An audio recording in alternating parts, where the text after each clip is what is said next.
భోజనం బ్రహ్మాండంగా ఉంది. ఎందుకు బ్రహ్మాండంగా ఉండదు? సరోజ స్వయంగా వడ్డిస్తాను. ఏమైనా నీ పుట్టినరోజు ఎప్పుడు? బ్రహ్మాండంగా పార్టీ ఇస్తావా లేకపోతే పచ్చడి మెతులు పెడతావా? చెప్తానండి. ఏమిటి మీనా? చడగోపం గారికి చాలా సీరియస్ గా ఉందట, వెంటనే మిమ్మల్ని రమ్మంటున్నారు. నాకు కొంచెం అర్జెంట్ పని ఉంది, వస్తాను. Excuse me. వెళ్ళండి, ఎవరి పని వాళ్ళు చూసుకోవడం మంచి పని.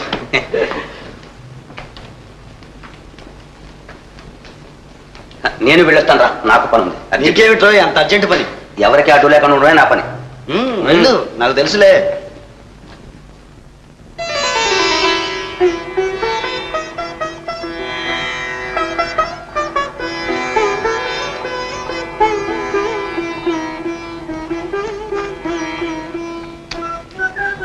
భలేవారండి, అలాగా తమలపాకులు చిల్చడం. ఇంత సున్నమే, నోరు పొక్కదు. నాకు అలవాట్లేదు చూడండి. అవును పాపం, ఎవరన్నా చీల్చిస్తే వేసుకునే అలవాటే ఎక్కువేమో. అబ్బే అది లేదు, ఇలాగే ఎక్కువ సున్నం రాసుకోవడం, నోరు పొక్కడం, ఎందుకు వచ్చిన గొడవ లేని ఆకు ఒక్క లేని ఆ బేడాలు నవలడం. చూడండి, బాగా పండిందా? భలేగా పండిందండి. పెదవులంత బాగా పండితే. ఏమిటో చెప్పండి. ఏం లేదు. చెప్పాలి. పెదవులంత బాగా పండితే పెళ్ళాం మీద చాలా ప్రేమ అంటారు. బ్రతికించారు. పెళ్ళాం మీదే కదా. అయితే మీకు పెళ్ళయిందన్నమాట. అదేమిటి? పెళ్లికాందే తాంబూలం వేసుకోకూడదని పెద్దలు అంటారుగా. ఓ అదే. పెళ్ళంటే మీ అభిప్రాయం? మీ అభిప్రాయం? పెళ్ళంటే వట్టి తాళి కట్టడం కాదు, మనసులు కలవాలి అంటాను. మనసులు కలవకపోతే తాళి తీసి అవతల పారేయచ్చంటారా? అని ఖచ్చితంగా అనలేను, కానీ మనసు చంచలమైంది. కలవటం విడిపోవటం క్షణక్షణానికి జరగచ్చు. అందుచేత నేను తాలిబొట్టునే పవిత్రంగా భావిస్తాను. అవునవును. ఇంతకీ మీకు పెళ్ళైనట్టా కానట్టా? చూడండి, తాంబూలం జీర్ణశక్తికి మంచిదంటారు. నిజమే సుమండి. ఎక్కువగా తిన్నప్పుడు ఒక్కాకు వేసుకుంటే అరగంటలో తేలికైపోతుంది. సరోజా, ఇలా ఒకసారి రామ్మా. ఇప్పుడే వస్తా.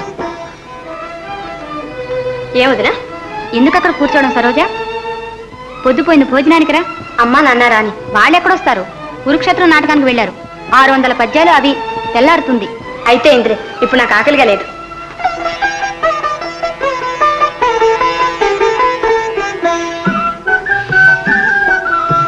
ఈ రోజు ఇంత హుషారుగా ఉన్నారేమండి? కారణం తెలుసుకోవచ్చా?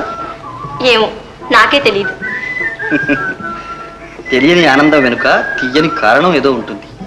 కాదు, కారణం తెలియని ఆనందమే తీయగా ఉంటుంది. అది నిజమే. ఏమండి, దయచేసి ఆండీలు మానేస్తారు?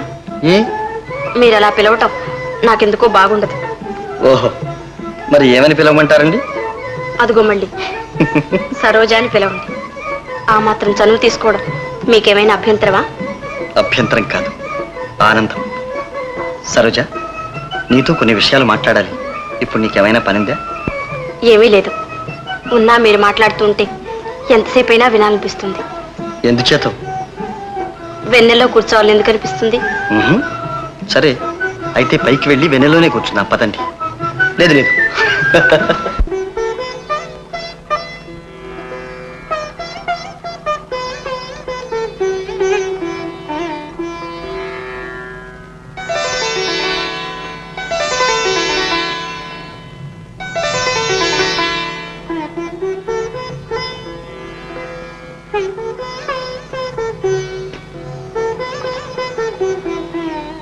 సరు, చాలా కాలంగా నీతో ఓ విషయం చెప్పాలనుకుంటున్నాను. ఏమిటది? ఎప్పుడూ నా చిన్నతనంలో నాకు బుద్ధి తెలియక పూర్వం జరిగిన సంగతి. ఏదైనా మంచి సంగతి అయితే చెప్పండి. మంచో చెడు నేను ఎలా చెప్పగలను సరు? ఒకరి మంచి వేరొకరికి చెడు కావచ్చు. అలాంటి అనుమానం ఉంటే అసలు చెప్పకండి.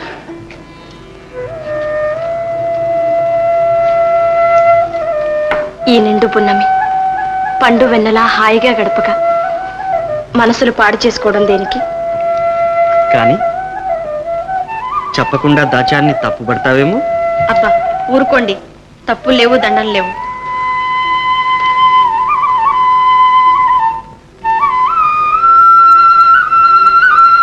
ఏమండి ఉమ్, వెన్నెల ఎందుకింత చల్లగా ఉంటుంది చెప్పనా వేడి పుట్టించడానికి ఉమ్? ఉమ్?